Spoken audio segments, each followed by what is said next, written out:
किस वजह से मस्कुलर डिस्ट्रॉफी होती है, उसमें क्या लक्षण होते हैं और उसका उपचार या इलाज हम किस तरह से कर सकते हैं, यही चीज़ जो है बहुत ही ज़रूरी होती है। तो कॉज जो होता है मस्कुलर डिस्ट्रॉफी का, क्योंकि ये एक जेनेटिक डिजीज़ है, जेनेटिक प्रॉब्लम है और ये एक्स लिंक्ड रेसेसिव डिसऑर्डर की कैटेगरी में आता है। जो इस मस्कुलर डिस्ट्रॉफी का जो जीन होता है, जो रिस्पॉन्सिबल होता है, जिसके अंदर म्यूटेशन होता है या एक्सॉन में डिलीशन होता है, वो हमारे एक्स क्रोमोसोम के ऊपर रहता है। ये जो जीन होता है जिसको डिस्ट्रोफिन जीन कहते हैं, ये सबसे बड़ा जीन हमारी बॉडी में माना जाता है और इसमें 1 से लेकर 79 तक जो है एक्सॉन होते हैं। कहीं पर भी एक्सॉन में अगर डिलीशन होगा या जो जीन हमारे जो प्रोटीन होती है, डिस्ट्रोफिन प्रोटीन होती है, उसको कोड करता है, वो अगर जीन वहाँ से मिसिंग होगा तो जो प्रोटीन होता है वो हमारी बॉडी में नहीं बनता और जिसके ना बनने से जो मसल्स होती हैं वो वीक होती चली जाती हैं, कमज़ोर होती चली जाती हैं, सिकुड़ती चली जाती हैं और सूखती चली जाती हैं, जिससे मस्कुलर डिस्ट्रॉफी की जो प्रॉब्लम है वो होने लगती है। मांसपेशी इतना कमज़ोर हो जाती हैं कि हम जो भी कोई काम है वो आसान से आसान काम भी करने में जो है हम नहीं कर पाते और हमें बहुत ज़्यादा परेशानी होती है।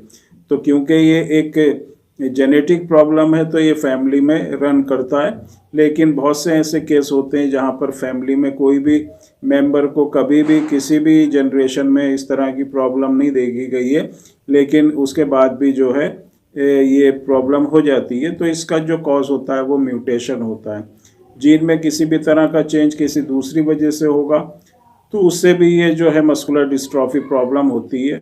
तो ये तो मैंने आपको कॉज बताया। अब अगर हम इसके सिम्टम्स की बात करें, क्योंकि मस्कुलर डिस्ट्रॉफी जो है करीब 9 तरह की मस्कुलर डिस्ट्रॉफी होती है, किस एज में वो स्टार्ट होती है, उसमें क्या सिम्टम्स होते हैं, उस हिसाब से इसको अलग अलग कैटेगरी में रखा गया है। जो सबसे जैसे पहले बताया गया है कि जो सबसे ज़्यादा खतरनाक और तेज़ बढ़ने वाली जो मस्कुलर डिस्ट्रॉफी होती है, जिसमें बहुत ज़्यादा प्रॉब्लम होती है और जो छोटे बच्चों में होती है, वो होती है डीएमडी, ड्यूशन मस्कुलर डिस्ट्रॉफी, जिसमें जो प्रोटीन होता है वो बिल्कुल ही हमारी बॉडी के अंदर नहीं बनता। लेकिन डीएमडी से ही मिलती जुलती एक और मस्कुलर डिस्ट्रॉफी होती है जो थोड़े बड़े बच्चों में होती है, जिसको हम बीएमडी कहते हैं या बैकर मस्कुलर डिस्ट्रॉफी कहते हैं। इसके सिम्टम्स भी जो हैं डीएमडी से मिलते जुलते हैं, लेकिन इसमें जो है कुछ अमाउंट में जो है प्रोटीन बनता है, तो इसकी जो स्पीड होती है बढ़ने की वो इतनी नहीं होती।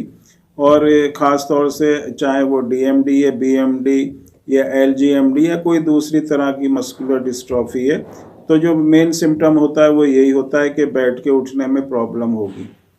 ख़ास तौर से जो डीएमडी के जो पेशेंट होते हैं, जो बच्चे होते हैं, वो जब नीचे से बैठ के उठते हैं तो उनको उठने में परेशानी होती है, ज़मीन पर हाथ रख के उठना या घुटने पर हाथ रख के उठना, इस तरह की उनको प्रॉब्लम होती है।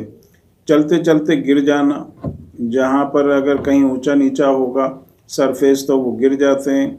उसके बाद जो है उनकी जो काफ मसल्स होती हैं वो बहुत ज़्यादा हार्ड हो जाती हैं, मोटी हो जाती हैं। ये एक सिम्टम होता है ड्यूशन मस्कुलर डिस्ट्रॉफी का। रीढ़ की जो हड्डी होती है, जो स्पाइन होती है, वो उनकी टेढ़ी हो जाती है और जो थाई एरिया होता है, जो टांग के ऊपर का हिस्सा होता है, वहाँ की मसल्स बिल्कुल सूख जाती हैं। हाथ पैर भी टेढ़े हो सकते हैं इसमें। और इसके अलावा जो रीढ़ की हड्डी क्योंकि टेढ़ी हो जाती है तो सीना आगे की तरफ को हो जाता है और जो कमर है वो अंदर की तरफ को हो जाती है।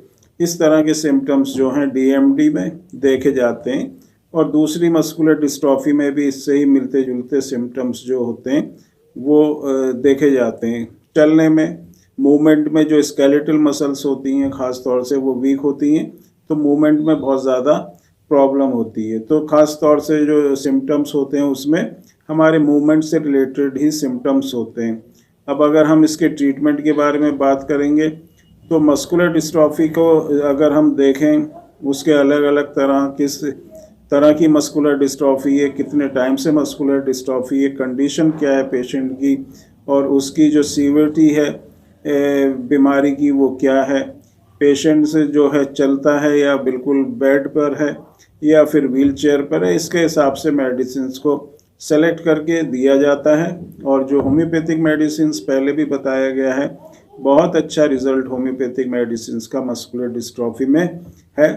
तो ये जो प्रॉब्लम है इसको होम्योपैथिक मेडिसिन से ही हम जो है रिवाइव कर सकते हैं, मसल्स में स्ट्रेंथ ला सकते हैं, कंडीशन में जो है इम्प्रूवमेंट कर सकते हैं। बहुत सी ऐसी होम्योपैथिक मेडिसिन हैं जो मस्कुलर डिस्ट्रॉफी में इफ़ेक्ट करती हैं, लेकिन मेडिसिन का जो सिलेक्शन है वो बहुत ही इम्पोर्टेंट है, क्योंकि मस्कुलर डिस्ट्रॉफी एक जो है कई प्रॉब्लम इसमें कॉम्प्लिकेशन हो जाती हैं।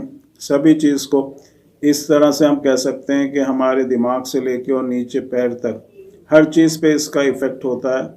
तो उस हिसाब से हमको एक फार्मूला बनाना पड़ता है। इस फार्मूले में ऐसी मेडिसिन्स इंक्लूड करनी पड़ती हैं जो पूरी बॉडी को रिवाइव करे और मसल्स को और दूसरे जो बॉडी के ऑर्गन्स हैं, सेल्स हैं, टिश्यू हैं, उनको भी रिवाइव करे, रिकवर करे, जो बॉडी है उसमें स्ट्रेंथ लाए, मसल्स में स्ट्रेंथ लाए।